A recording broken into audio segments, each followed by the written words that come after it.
रस्म करने से मना क्यों किया? मन नहीं था। जरूरी है रस्म करना। माँ के लिए करनी है रस्म। रस्में नहीं पूरी करेंगे तो आएगी माँ। तुम्हारी माँ क्यों आएंगी तुम्हारे ससुराल? क्यों नहीं आएगी माँ मेरे पास? आपने वादा किया था कि माँ साथ आएगी मेरे। वादा? मैंने कब वादा किया तुमसे? आप बादाम खाते हैं पति बाबू? बादाम? हाँ, माँ कहती है बादाम खाने से फूलने की बीमारी नहीं होती। सुबह शाम खाते तो याद नहीं रहता। मैंने चिट्ठी में 2 शर्तें रखी थी ना आपसे विवाह करने की। साफ साफ नहीं लिखा था मैंने, शादी तभी करूंगी जब 1 हांडिया रसगुल्ले खाने को देंगे और दूसरी की माँ साथ रहेगी मेरे ससुराल में। और शर्त माननी नहीं थी तो आपने रसगुल्ले की हांडी के साथ क्यों लिख भेजा था? बोलिए, बोलते क्यों नहीं? अनिरुद्ध बाबू, आपके लिए चिट्ठी आई है। मेरे होने वाले पति माँ बड़ी अरी पहली हंडी भरकर रसगुल्ला खाने को चाहिए और दूसरी ये मेरी माँ को मेरे साथ ससुराल में आने को। नाम मिट गया, गलती से आ गया ये पत्र मेरे पास। अब उसका होने वाला पति ये पत्र पढ़ेगा तो क्या सोचेगा? ये पागल है या अहंकारी? साहसी, समझदार, एक नई और आजाद सोच रखने वाली लड़की भी तो समझ सकता है ना। मैंने वो शर्तों वाली चिट्ठी तुमने लिखी थी? हाँ, विवाह मेरा होना था ना तो भारी काका लिखते क्या?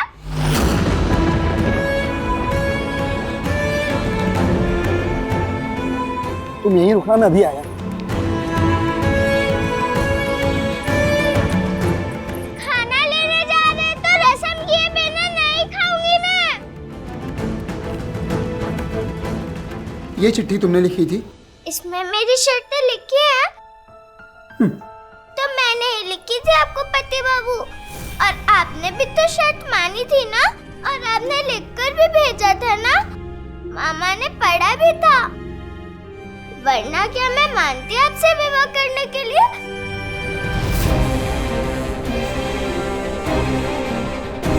ऐसे कहूँ कि तुम्हारे मामा ने तुमसे झूठ बोला। रसगुल्ले की हांडी ना देनी हो तो ना दो, शिकायत नहीं करूंगी, पर माँ को ले आओ ना यहाँ मेरे पास। मुझे बहुत याद आती है माँ की। खाना, कपड़े, गहने, खिलौने, मिठाइयाँ सबके बिना रह लूंगी, पर बिना माँ के नहीं रह पाऊंगी मैं। बौंदिता की चिट्ठी का गलती से मेरे पास आना क्या सिर्फ संयोग है किस्मत का? चिट्ठी वाली लड़की की हिम्मत और सोच देखकर उसका साथ देना चाहता था, उसकी आवाज़ बनना चाहता था, पर तब बन नहीं पाया। और अब देखो, किस्मत ने हमें रिश्ते में ही बांध दिया। क्यों? क्या समझो इसे? संयोग या मेरे भाग्य का लिखा, या सिर्फ भगवान की मर्जी?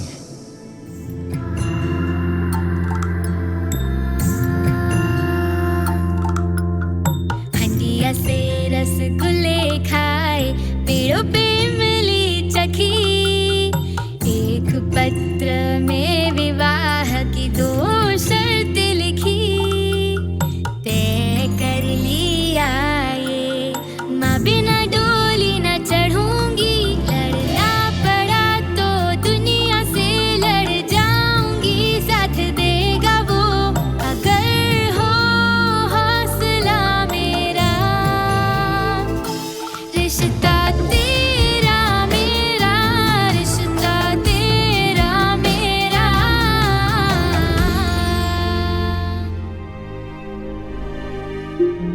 माँ कहती है हम सामने वाले से आंखें तब नहीं मिलाते जब हम झूठ छुपाते हैं। आप झूठे हो क्या?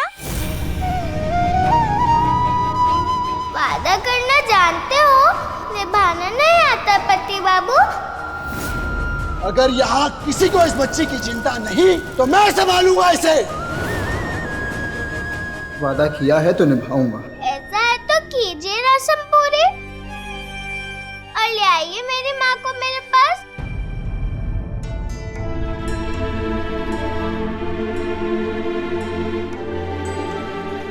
लेकिन अगर तुम उसके होने वाले पति होते तो क्या ऐसी शर्त रखने वाली लड़की से विवाह कर लेते? मैं भी शर्त रखता उस लड़की के आगे, और अगर उसे मेरी शर्त मंजूर होती तो मैं उसका हाथ इतनी मजबूती से थामता कि वो ऐसे ही समाज के सामने अपने शर्त रखती रहे और तर्क से फर्क मिटाती रहे। ये मेरे पति और मैं उनकी पत्नी वंदिता।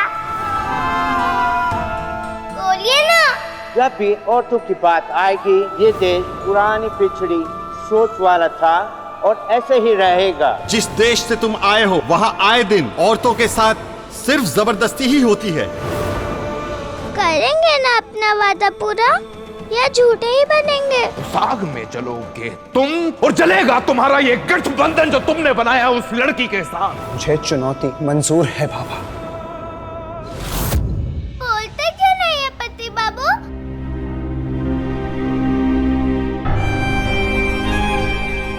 कुछ अटका है क्या गले में आपके जो जवाब नहीं दे रहा आप? बोलिए ना। हम कल ही तुम्हारी माँ को लेने तुम्हारे गांव जाएंगे। सामान बांधो। शक्ति रुकिए, अच्छा लगेगा लाल मुंह वाले बंदर बने घूमेंगे। मुंह पोंछ लीजिए अपना, वरना पहले तो आवाज सुनकर डरते थे, ऐसे लाल रहे शक्ल तो देखकर भी डर जाएंगे लोग।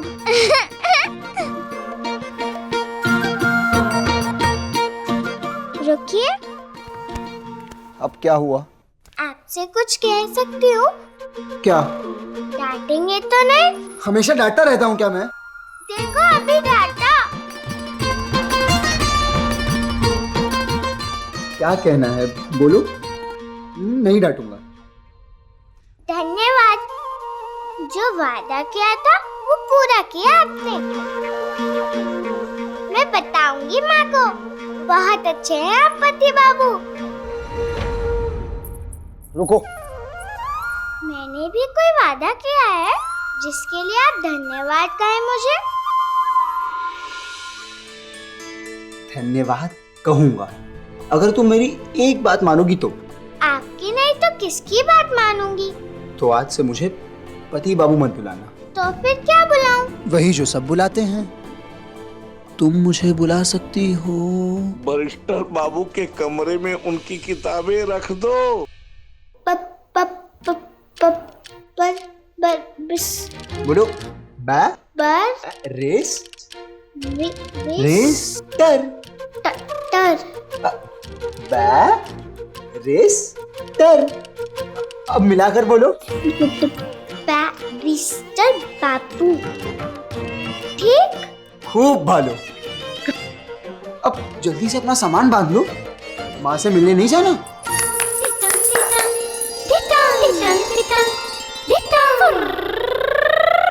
चल वंदिता, बांध ले अपनी पोटली, माँ के पास ले जा रहे तेरे बैरिस्टर बाबू।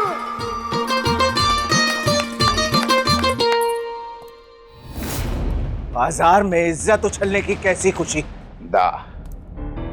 देखा नहीं आपने कैसे चिढ़ गया था अनिरुद्ध उस लड़की को पत्नी मानने की बात सुनकर। साफ है कि उसने बेवकूफी में शादी तो कर ली उस लड़की से, पर अभी तक अपना नहीं पाया उसे पत्नी की तरह। कितने दिन रखता है अनिरुद्ध वो कपड़े, वो चीजें जो उसे पसंद नहीं आती, उन्हीं पुराने कपड़ों की तरह उतार फेंकेगा उस लड़की को भी इस घर से। बाबा, मैं वंदिता को कल उसके गांव लेकर जा रहा हूँ। क्या मतलब? अष्टोमंगला की रस्म के लिए तुम नववधु को उसके मायके ले जा रहे हो? अब ये अष्टोमंगला क्या है? वो नववधु शादी के बाद पहली बार जब अपने पति के साथ मायके जाती है तो उस रस्म को अष्टोमंगला कहते हैं। ऐसा कहा क्या मैंने? कहने को कुछ बचा है क्या? शादी के दूसरे ही दिन अष्टोमंगल की रस्म हो सकती है? नहीं, एक दिन और रुकना पड़ेगा। तीसरे दिन ही जा सकती है नववधु अपने मायके। वो भी जब उसका भाई आए उसे लिवाने। तो करा दो उनका न्योता। कोई न्योता नहीं आया है, मैं खुद बौंदिता को लेकर जा रहा हूँ। न्योता नहीं है, सारी रस्मों की खिचड़ी बना दोगे क्या अनिरुद्ध? बिना किसी न्योते के इस तरह अपनी बहू के मायके जाना शोभा देगा तुम्हें? मेरी बात पूरी होने देंगे आप काका? क्या बात पूरी करनी है तुम्हें? रस्मों के बारे में जानते हो तुम कुछ? इस रस्म का मतलब है मायके वालों का उनकी बेटी और उनके जमाए बाबू को अपने घर बुलाना, मान सम्मान करना, स्वागत सत्कार करना। और तुम बिन बुलाए बेशर्मों की तरह मुंह उठा के चले जाना चाहते हो वहां? पहले लड़की का भाई आएगा तभी तुम जाओगे। लेकिन भाई तो है ही नहीं, ना मालकिन का ना ही हमारी बहू का। क्या भाई नहीं है लड़की का? कैसी लड़की से शादी की है तुमने अनिरुद्ध? एक तो गरीब घर की लड़की और ऊपर से भाई भी नहीं है उसका। अरे लड़कों के बिना वंश चलता है क्या? माँ बाप के जाने के बाद भाई तो निभाते हैं सारे रीति रिवाज। कुछ फर्क पड़ता है इससे? मैं कोई रस्म निभाने नहीं जा रहा हूँ और ना ही जा रहा हूँ कोई सम्मान पाने के लिए। मैं जा रहा हूँ बौंदिता की विधवा माँ को लाने के लिए, क्योंकि बौंदिता को उनकी जरूरत है और मैंने बौंदिता से वादा किया है कि वो उनके साथ रहेंगी।